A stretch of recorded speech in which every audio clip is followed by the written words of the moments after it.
Assalamualaikum warahmatullahi wabarakatuh.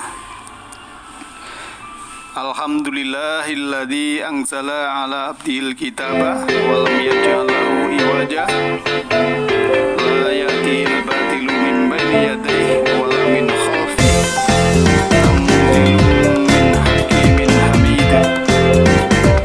Segala puji milik Allah yang telah menurunkan kepada hambanya Alkitab, dan Dia tidak mengadakan kebingungan di dalam kitab itu.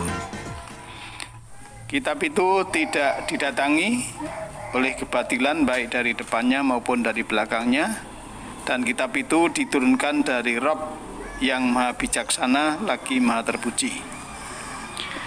Ikhwanidin, kajian Majelis Talim Nurul Huda yang insya Allah dirahmati oleh Allah Subhanahu wa Ta'ala.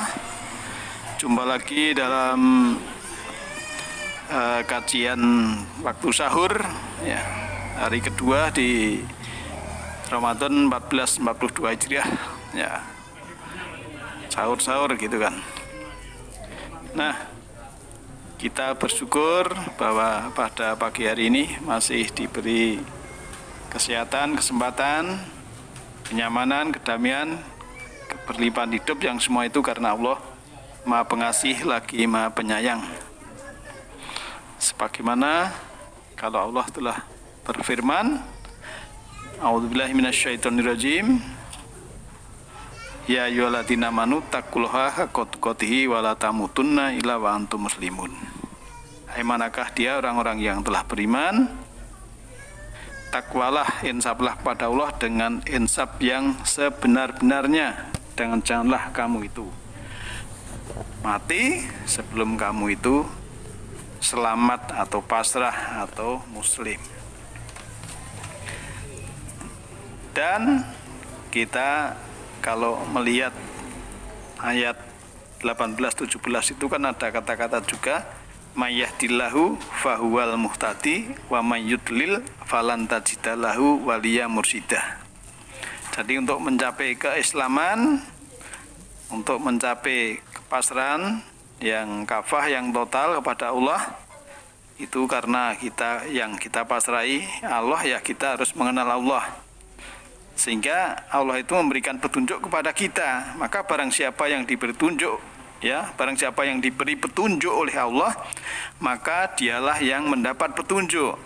Jadi mayyahdillahu fahuwal muhtadi wa man yudlil, ya, dan barang siapa yang dia sesatkan, falan tajidalahu waliya mursidah, maka engkau tidak akan mendapati seorang wali yang mursid, wali yang mursidah, pembina yang menyadarkan, pemimpin yang memberikan kesadaran.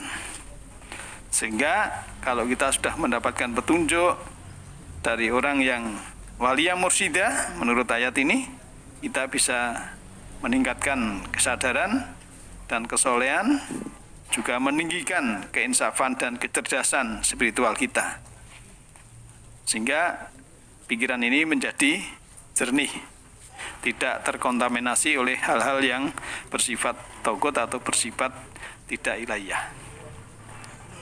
Nah, ikhwatin yang berbahagia, kita kemarin membahas surah Al-Fatihah, sudah sampai alhamdulillahirabbil alamin ya, sudah ayat 2, bahwa semesta ini sebenarnya kalau kita melihat beberapa ayat, memang sebetulnya memang pujian itu hanya milik Allah.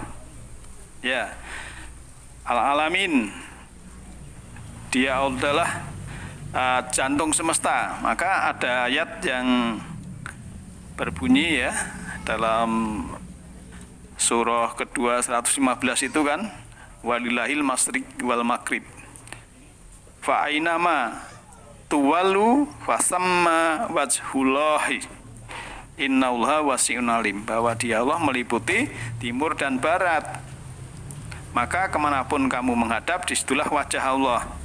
Nah, ayat ini sangat jelas menyatakan bahwa Tuhan bukanlah seseorang, tapi Tuhan itu juga bukan individu, Tuhan adalah kehadiran, Tuhan adalah sang pemelihara semesta, Robbil Alamin menurut ayat ini.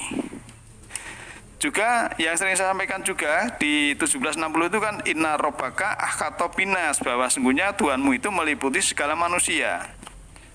Sesuatu yang meliputi itu jelas berbeda dengan yang diliputi. Nah, marilah kita sadari, bukankah semua manusia itu diliputi ruang kosong? Ya. Apakah sungguhnya kekosongan itu? Para arif bijaksana menyatakan isi tapi kosong, kosong tapi isi. Dan kekosongan itu adalah kecerdasan semesta tanpa batas sebagai ruang penciptaan. Semua manusia ini kan diutus diberikan amanah, ya, diberikan kehidupan oleh Allah ke dunia ini adalah untuk belajar merasakan kehadirannya. Jadi kehadiran Allah itu supaya dirasakan oleh kita ini. Karena Allah itu kan lebih dekat daripada urat nadi leher kita. Jadi Tuhan adalah juga termasuk kalau kita punya pengalaman spiritual bertemu Tuhan. Ya, dalam keheningan, dalam keindahan, ya, dalam kebahagiaan, suatu keadaan ya kita bisa merayakan batin kita, dan kita hadir di sini sekarang ini bisa dalam ketenangan, ya, dalam keteduhan, kita bisa menjadi sadar, punya sifat bercahaya dari semesta ini, ya. Sehingga pepohonan, gunung, sungai, dan semua orang di sekeliling kita ini auranya itu halus. Lihatlah kalau kita melihat mereka semua, ya, memancarkan kehidupan. Dan itu semua adalah satu kehidupan dalam berbentuk macam-macam, bahkan jutaan bentuk. Kalau kita melihat juga jutaan bunga, jutaan pohon, jutaan ikan, dan juga jutaan makhluk yang lain, termasuk kita manusia. Sehingga alhamdulillahirabbil alamin, segala puji bagi Allah itu ya, semuanya itu memujinya harus kepada Allah, mengerudut pada Allah, bukan kepada suatu kebendaan. Perbedaan orang yang tercerahkan memahami dengan Rabbul Alamin dan yang belum tercerahkan itu kan dalam kesadarannya.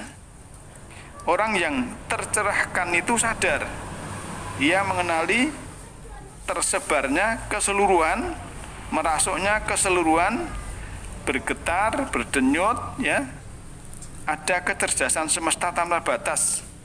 Karena kita manusia adalah bagian dari semesta itu, sehingga ada energi kehidupan yang tak terbatas, yang maha halus mengisi seluruh kekosongan. Jadi orang yang sudah tercerahkan itu mengenali detak jantung alam semesta. Orang yang tercerahkan menyadari bahwa alam semesta tidak mati, alam semesta itu hidup, kegairahan, ya, punya kegairahan dalam hidup ini, dan inilah memang program dari Tuhan. Tubuh kita ini juga penuh gairah saat jantung masih berdenyut, dan gairah itu seketika hilang kalau saat nafas ini atau paru-paru ini berhenti. Nah, sungguh aneh bila manusia yang mengaku dirinya masih hidup tak merasakan kehadiran Allah. Ya, aneh sekali. Padahal Allah itu kan kita dari rohnya, Allah lebih dekat dari urat nadi leher kita. Kok ada orang yang Allah tidak ada pada diri saya? Ini namanya aneh sekali. Padahal semua makhluk hidup, baik yang kelihatan maupun yang tidak kelihatan, di setiap ruang dan waktu dan di semua tingkatan, itu kan sebenarnya oleh Allah supaya hidup berbahagia. Maka kita dalam di sekolah kehidupan ini untuk melanjutkan melanjutkan sesuatu yang kita masih bengkok, kemudian menyelesaikan pekerjaan yang belum tuntas, kemudian kita juga membayar sesuatu yang kita ada hutang, baik itu hutang jasmani maupun hutang jiwa. Nah, saat kita melihat itu maka kita akan dibutakan oleh warna-warni. Saat kita mendengar maka kita akan ditulikan oleh beragam suara. Saat kita mengecap maka akan dihambarkan oleh berbagai macam rasa. Kadang saat kita berpikir, maka kita akan dikacaukan oleh upaya mencari-cari saat kita berbuat. Maka akan didesak oleh ketergesa-gesaan. Oleh karena itu, kita harus tekun meniti ke dalam diri, tekun pergi ke dalam, tanpa melihat, tanpa mendengar, tanpa bicara, tanpa bernafas, tanpa berpikir, dengan tenang kita perhatikan di dalam, bukan kita memperhatikan yang di luar. Perhatikanlah yang ada di dalam yang tidak kelihatan, tidak mencolok, sehingga kita biarkan diri kita ini dituntun perlahan-lahan oleh yang di dalam, bukan oleh yang di luar. Dituntun oleh batiniah, bukan oleh lahiriah.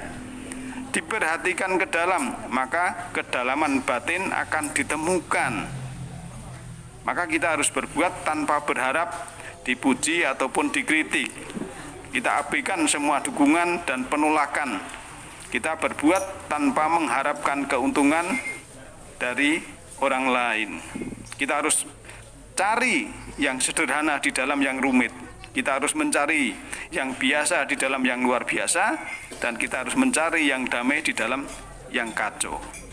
Kita juga cari yang kosong di dalam yang penuh, kita juga mencari yang terbesar di dalam yang terkecil. Sehingga kalau kita sudah meniti ke dalam diri, tidak mungkin kita itu dipuji dengan orang lain kita menjadi gembira. Kita tidak tersentuh oleh pujian, karena pujian itu memang sudah milik Allah Subhanahu wa Ta'ala. Ya. Allah sudah memberikan gambaran ataupun misal-misal di dalam ayat bahwa kita kalau sudah ada pencerahan, ya tidak memuji kepada Allah, kita harus menjadikan orang yang mewarisi sifat Allah. Salah satu sifat Allah adalah, yaitu tadi antara lain adalah lemah lembut, kemudian tidak berpikir yang negatif dalam arti penuh kemarahan, penuh kekasaran. Sehingga kalau sudah stabil, kita tidak suka dipuji, ya, kita tidak akan terombang-ambing oleh kehidupan yang ada. Sehingga kecerdasan spiritual kita ini itu akan menjadi dewasa, karena akal itu ya ada cahaya yang ada di dalam kolbu kita, karena kita selalu menggunakan mata kolbu. Ada yang mengatakan istilahnya adalah indera keenam. Tapi kalau tidak menggunakan mata kolbu dalam kita memahami suatu pujian, yaitu kita suka dipuji, ya, suka dipuji, kemudian ya gimana ya, bahkan dia mengatasnamakan agama ini dengan kekerasan. Ya, kadang wajahnya menyeramkan, suaranya kasar, memprovokatif, kata-katanya norak, sehingga energi yang terpancar dari wajahnya itu